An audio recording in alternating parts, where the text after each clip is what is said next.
Hi everyone, take a look at this.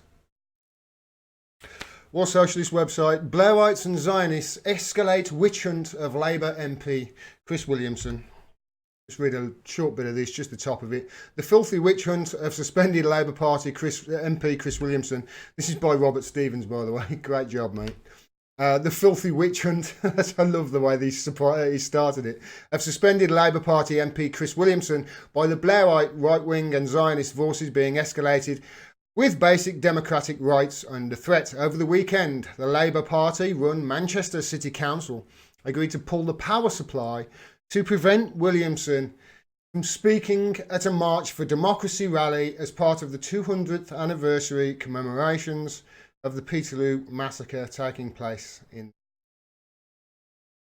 This followed events in Brighton where Williamson, who is suspended from the party over bogus claims he supports anti-Semitism, as I said, well done Robert Stevens, was barred from speaking at 3 indoor venues. Indeed, I saw one video. He was basically on a hill somewhere, and the only video I could hear was just the wind blowing. Like, seriously, that's what he's resorted to?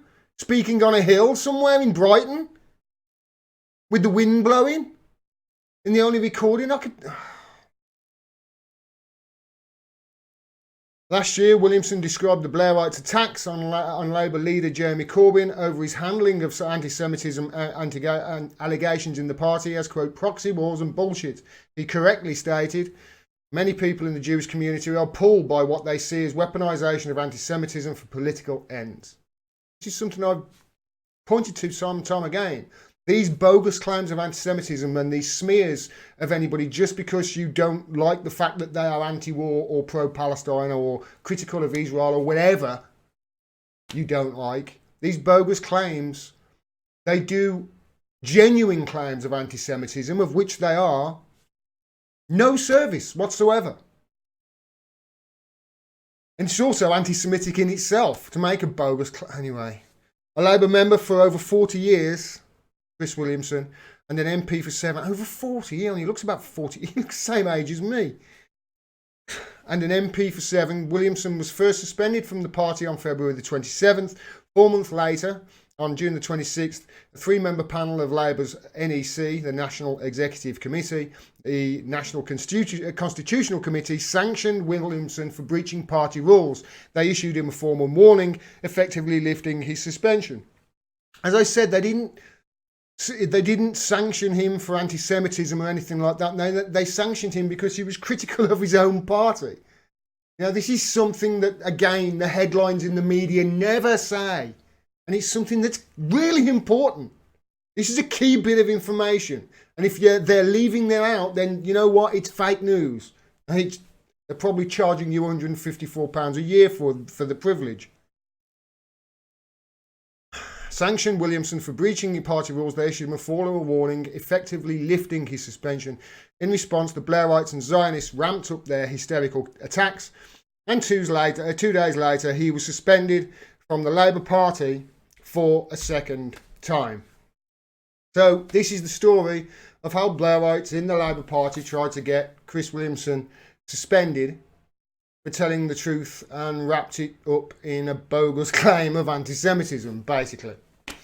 Now, this didn't happen originally, if you remember. They couldn't get him suspended on a charge of anti-Semitism, remember. They tried to say this is anti-Semitic, what he's saying in this CLP. And they couldn't. It was refused, so they had to pursue it and say, oh, they described it as a pattern of behaviour instead. Now, he was cleared, as that article said, of any claims of anti-Semitism by Labour's NEC, their rules and disciplinary committee, remember. They cleared him under advice at the time in that meeting from, I believe it was 3 barristers. I know it was at least 1 barrister, but I believe it was 3 barristers who were present. And of course, that is what they advised, because the claim that what Chris said was anti-Semitic was ludicrous. It would never even get close to going to court in this country. Now, the decision to allow Chris back into the party was then reversed, of course, because Keith Vaz, this guy, Keith Vaz, a man who has a history of scandals during his career as an MP, and in my opinion, based upon his history of these scandals, should be nowhere near the Houses of Parliament or have a job with any authority whatsoever, which is not all, terrible for Keith, since he can always change his name to Jim and train as a washing machine salesman.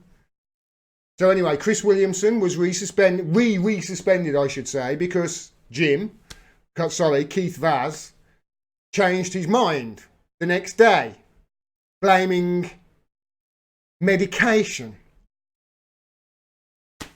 Honestly, this is one of the excuses he made, that he was on medication and he had to go to the hospital. And he was too confusing. And he had to change his mind. Come on! Who are you kidding?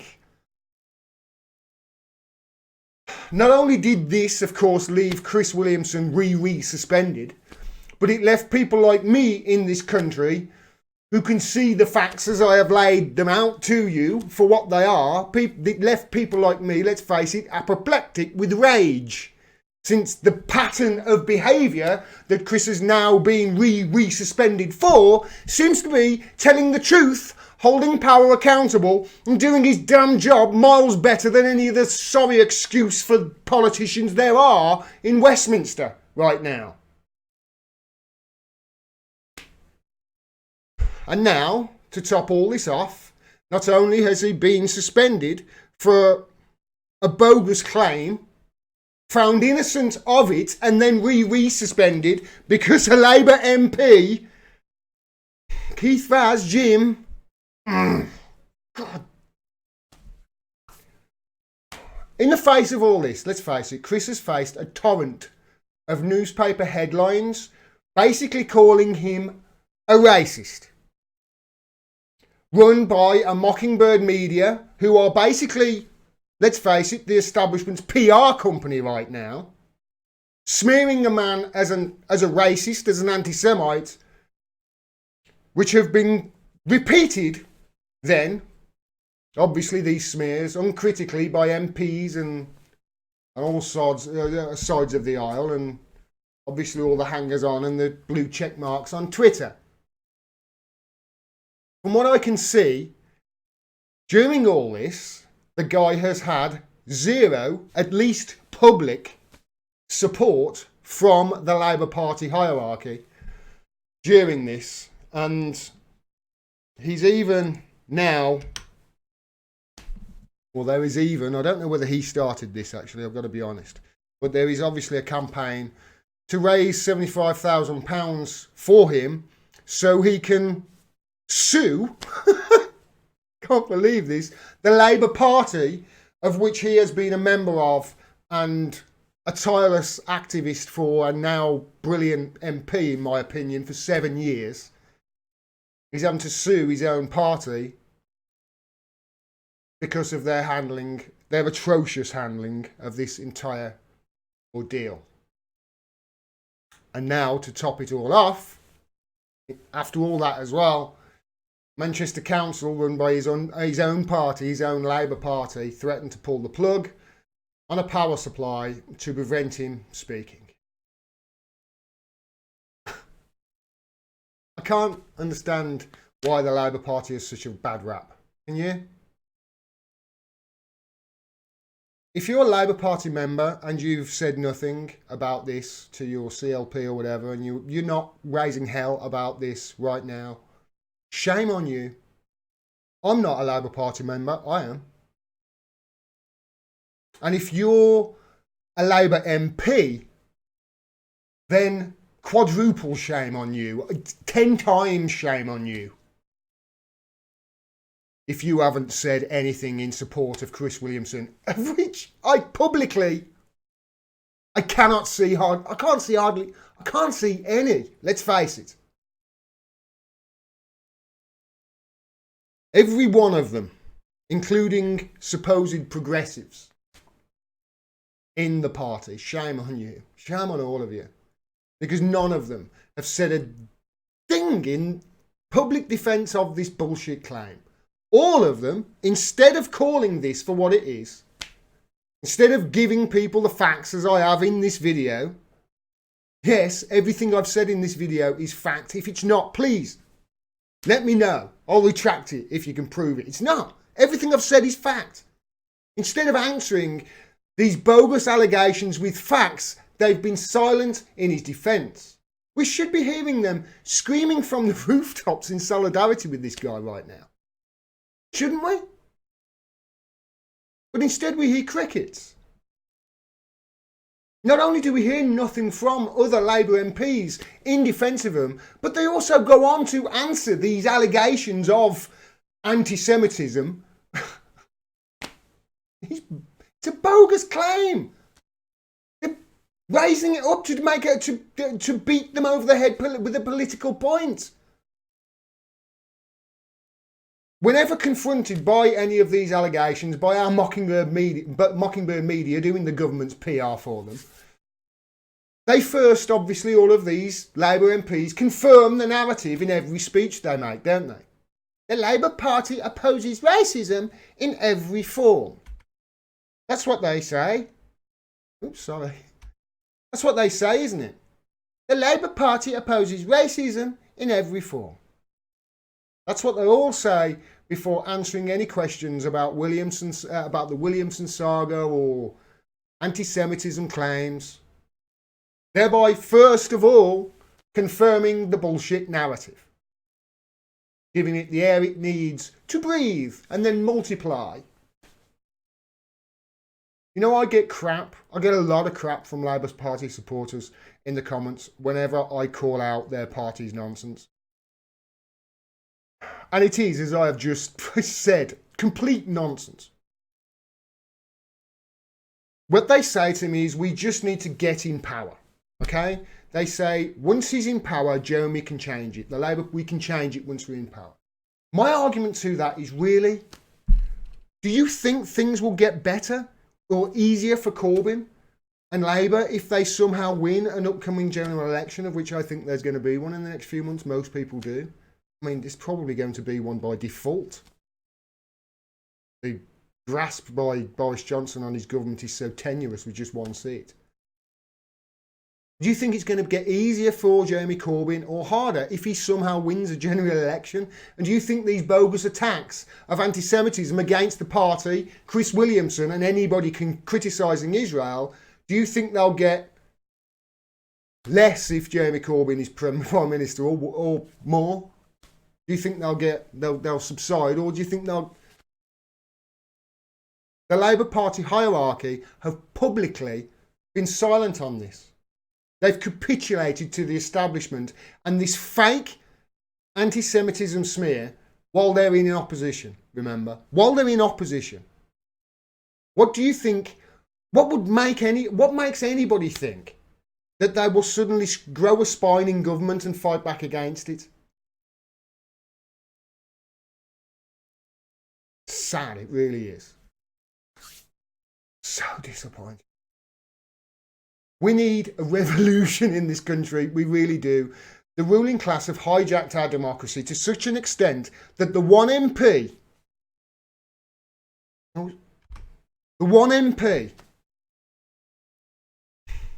in Parliament with the backbone to call a bullshit smear a smear, to come out and say we've backed off too much, we're given too much ground.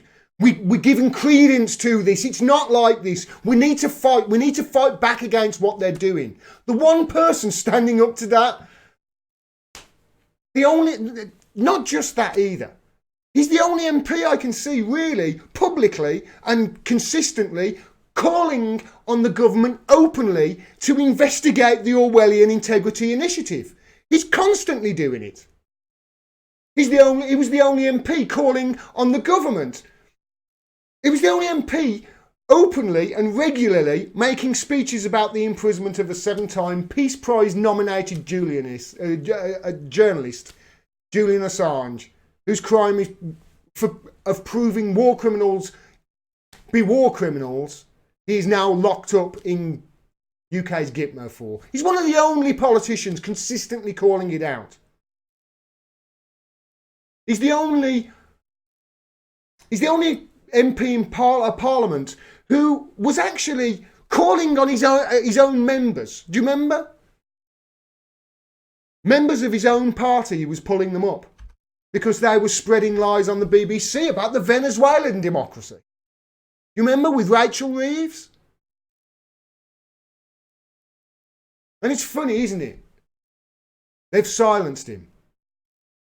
And the Labour Party have publicly nothing. Imagine if the roles were reversed and it was the Tories who were on Assange's side, say, and in opposition. And the Labour Party had Julian Assange locked up. And the Tories were on Assange's side. Can you imagine what they would be saying every single day? Can you imagine?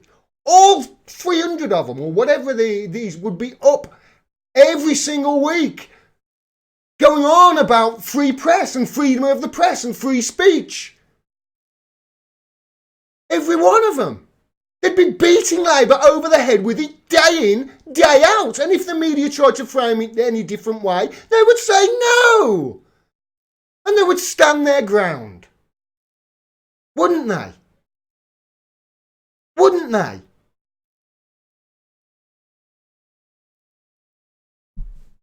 He's the only MP routinely standing up for what is right and highlighting these criminal acts by our government.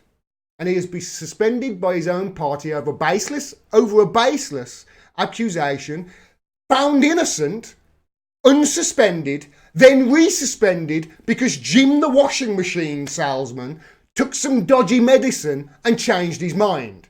And he's now being gagged and silenced from speaking at events up and down the country. What kind of democracy is that? Labour?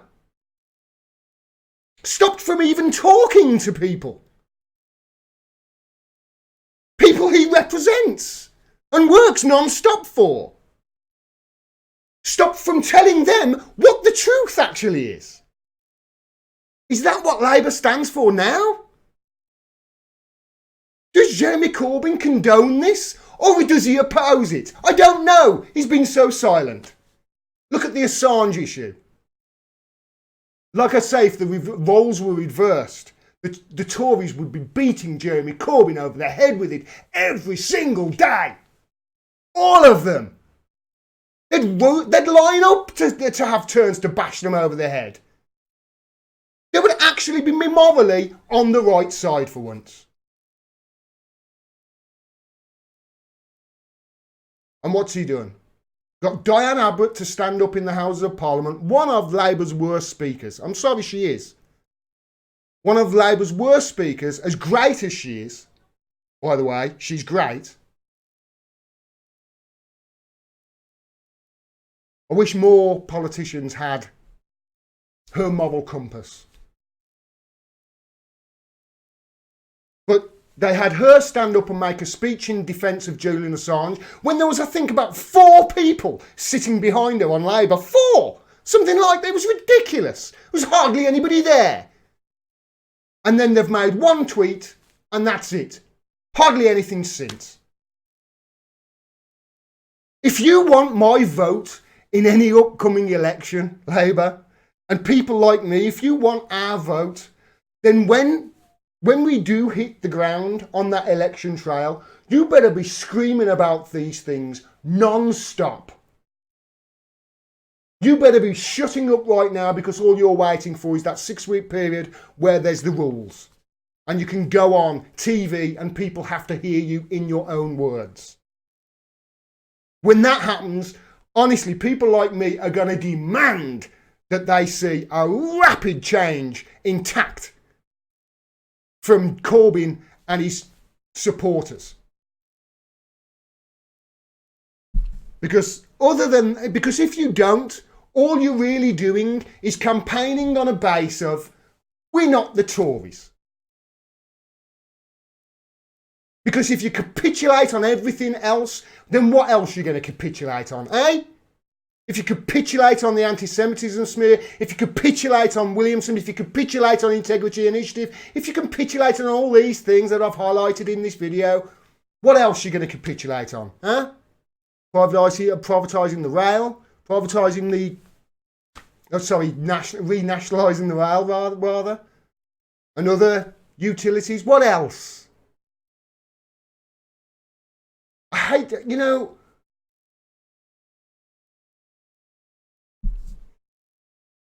start fighting this fake anti-Semitism smear instead of fueling it by repeating the opposition's narrative every time you open your mouths. Stand up for the Fourth Estate. Stand up for Julian Assange every goddamn day. In unison. Get on the same page. And for crying out loud, stand up for Chris Williamson. He's the best of you.